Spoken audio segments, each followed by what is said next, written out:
बिस्मिल्लाहिर्रहमानिर्रहीम। आज जो हमने प्रॉब्लम करना है ग्रिफिथ की बुक का 3rd एडिशन चैप्टर नंबर 5 का प्रॉब्लम 5.6। प्रॉब्लम है a phonograph record carries a uniform density of static electricity. एक फोनोग्राफ है, ठीक है, उसकी एक यूनिफॉर्म डेंसिटी है जो कि स्टैटिक इलेक्ट्रिसिटी हम जिसको कह रहे हैं, और वो हम उसको डेंसिटी को इसके साथ जो है वो शो करवा रहे हैं। If it rotates at angular velocity omega, अगर हम इसको रोटेट करवाएं एंगुलर वेलोसिटी के साथ और वो एंगुलर वेलोसिटी है omega, what is the surface current density के। हमने फाइंड करनी है सरफेस करंट डेंसिटी जो कि के है at a distance S from the centre. और कहाँ पे फाइंड करनी है, डिस्टेंस एस के ऊपर, और वो जो डिस्टेंस एस है वो है फ्रॉम द सेंटर। अब फोनोग्राफ क्या है हमारे पास कि जो पुराने ज़माने में सीडी में जो हम रिकॉर्ड करते थे सारा वो फ़ोनोग्राफ के अकॉर्डिंग उसके थ्रू हम जो है वो करते थे। वो एक बना होता था, काफ़ी बड़ा सा इंस्ट्रूमेंट था, उसके ऊपर एक सीडी हम लगाते थे और वो जो सीडी थी जब वो चलती थी तो वो रिकॉर्ड करती थी। जब एक दफ़ा वो रिकॉर्ड हो गई तो उसी सीडी को हम जो है वो उसी पे दोबारा से हम चला के तो जो हमने रिकॉर्डिंग की है हम उसको सुन भी सकते हैं, ठीक है। तो अब जो फ़ोनोग्राफ रिकॉर्ड है, अब हम इसको सलूशन इसका किस तरह से करेंगे। अब ये देखें, ये हमारे पास वो सीडी है जो उस फ़ोनोग्राफ के ऊपर हम प्लेस करेंगे।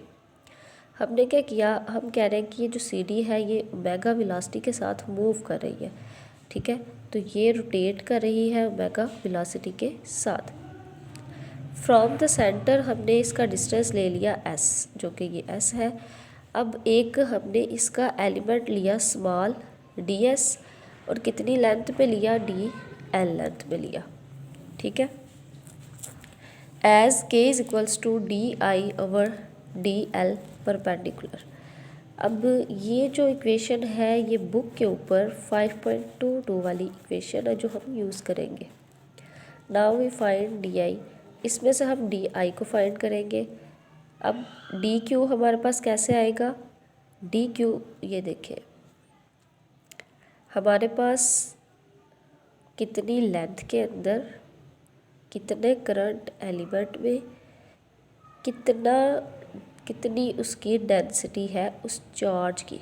हम चार्ज लिख रहे हैं ना, तो वो जो चार्ज है वो इक्वल किसके होगा, उसकी डेंसिटी कितनी है, कितने हिस्से में मीन्स के हम ये कहेंगे कि करंट एलिमेंट हमने उसका एक स्मॉल पार्ट लिया है ना उस सीडी का, तो वो कितना हिस्सा हमने उसका लिया हुआ है और कितनी लेंथ में हमने लिया हुआ है, वो सारा मिला के हमारे पास डी क्यू बनेगा। अब d q is equals to, अब एल जो है ये देखिए v is equals to d s over d t होता है। v इज़ इक्वल्स टू, अब जो डिस्टेंस उसने कवर किया वो हम डी एल से शो करवा रहे हैं। तो ये जो डी एस था ये स्मॉल डिस्टेंस था, इसको हम डी एल से शो करवा रहे हैं। यहाँ से आप डी एल फाइंड करना चाहें तो वो आएगा वी डी टी।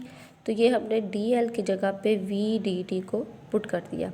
अब ये डी एस और ये साथ में डेंसिटी, इस डी टी को उठा के इस साइड पे ले आए क्योंकि हमने करंट फाइंड आउट करनी है। तो ये हमारे पास डी आई बन जाएगा, ये रह जाएगा वी डी एस डेंसिटी।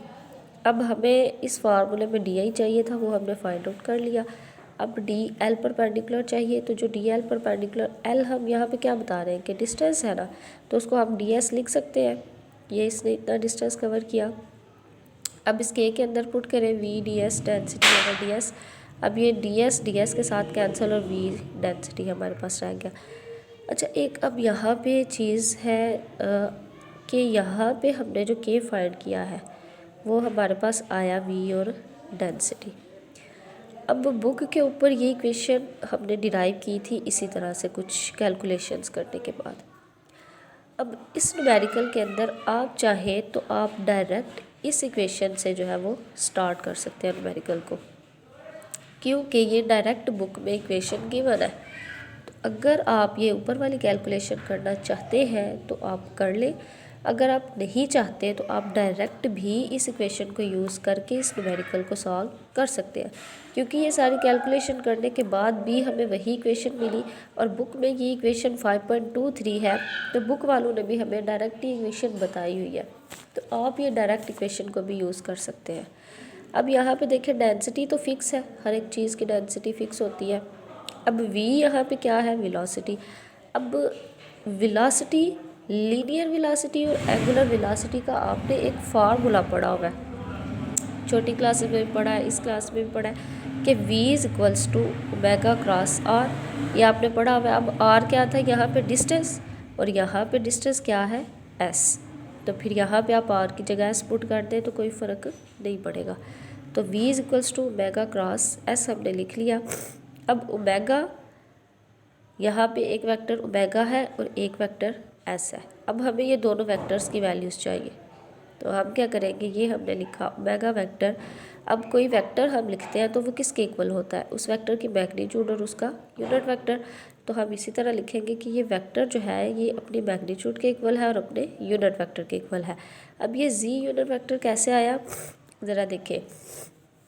हमारे पास ये जो डिस्क है ये XYZ प्लेन के अंदर पड़ी हुई है। यहाँ पे हमने कोई डिस्टेंस फ्रॉम सेंटर डिस्टेंस ले लिया s, यहाँ पे एंगल s बन रहा है, यहाँ पे एंगल फाई बन रहा है। अब हम कह रहे थे कि हमने डिस्क को रोटेट करवाना है, तो अब वो डिस्क इस तरह से रोटेट कर रही है, ठीक है। अब डिस्क इस तरह से रोटेट कर रही है, तो according to right hand rule हम रोटेशन जो अपने फिंगर्स हैं उनको हम रोटेट करवाएंगे जिस तरह से वो चीज़ रोटेट कर रही है। अब डिस्क इस तरह से रोटेट कर रही थी तो हमने इस तरह रोटेट करवाया। अब जो हमारा थंब है वो अपवर्ड है, तो इसका मतलब कि जो हमारी डायरेक्शन है वो अपवर्ड के अलॉन्ग है। तो यहाँ पे अब अपवर्ड कौन सा एक्सिस है, जी एक्सिस, तो यहाँ पे हम लगा देंगे जी एक्सिस, तो जी यूनिट वेक्टर लग गया।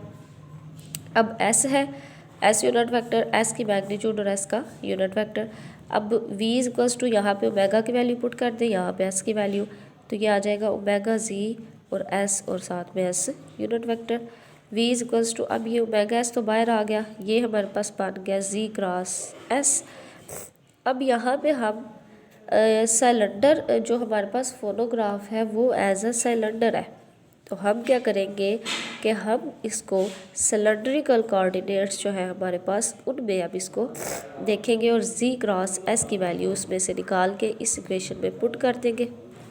यहाँ से s phi z cylindrical coordinates लिखे, जो कि हमारे पास ये इस मैट्रिक्स के इक्वल होता है, और ये आपको याद करना पड़ेगा कि ये इसके इक्वल होता है। ये आप पहले भी पढ़ चुके हैं कि सिलेंड्रिकल कोऑर्डिनेट्स की ये इक्वेशन होती है, ठीक है।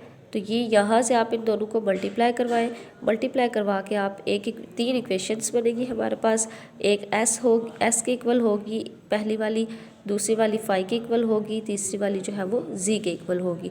तो यहाँ से फिर आप क्या करें, z और s का क्रॉस प्रोडक्ट लें, तो आपके पास जब z और s का आप क्रॉस प्रोडक्ट लेंगे तो आपके पास जो बनेगा वो फाई बनेगा। ये आपने कैलकुलेशन अब खुद करनी है, क्योंकि अगर मैं ये कैलकुलेशन करती तो ये वीडियो जो है वो बहुत लेंथी हो जानी थी, तो इसलिए ये अब मैं आप पे छोड़ रही हूँ कि ये बहुत सिंपल है कि आपने इन दोनों को मल्टीप्लाई करवा के इन तीन इक्वेशंस बनेगी, उनको इन तीनों के इक्वल आपने रखना है। रखने के बाद वहाँ से आपने इनका क्रॉस प्रोडक्ट लेना है और वो हमारे पास फाई के इक्वल आएगा। अच्छा, ये हमने जी क्रॉस एस की वैल्यू निकाल ली। अब इस वैल्यू को यहाँ पर पुट करें तो ये रह जाएगा ओमेगा एस और फाई। जी क्रॉस एस हमारे पास क्या निकला, फाई, तो ओमेगा एस और ये जी क्रॉस एस की जगह क्या आ गया, फाई। अब जो हमारे पास के का फार्मूला था वो था डेंसिटी और वी। डेंसिटी तो एज इट इज़ रही, अब वी हमारे पास ओमेगा एस और फाई आया, तो यहाँ पे हम ओमेगा एस और फाई यूनिट कैप को पुट कर देंगे, ठीक है। ये हमारे पास निकल आई के। अच्छा, यहाँ पे एक मिस्टेक है, यहाँ पे हमारे पास फाई यूनिट कैप आएगा, तो ये हमारे पास के निकल आया। आई होप आपको पार्ट 1 की जो है वो समझ आ गई होगी। अब जो पार्ट 2 है वो मैं आपको नेक्स्ट वीडियो में जो है वो समझाऊंगी। अल्लाह हाफिज़।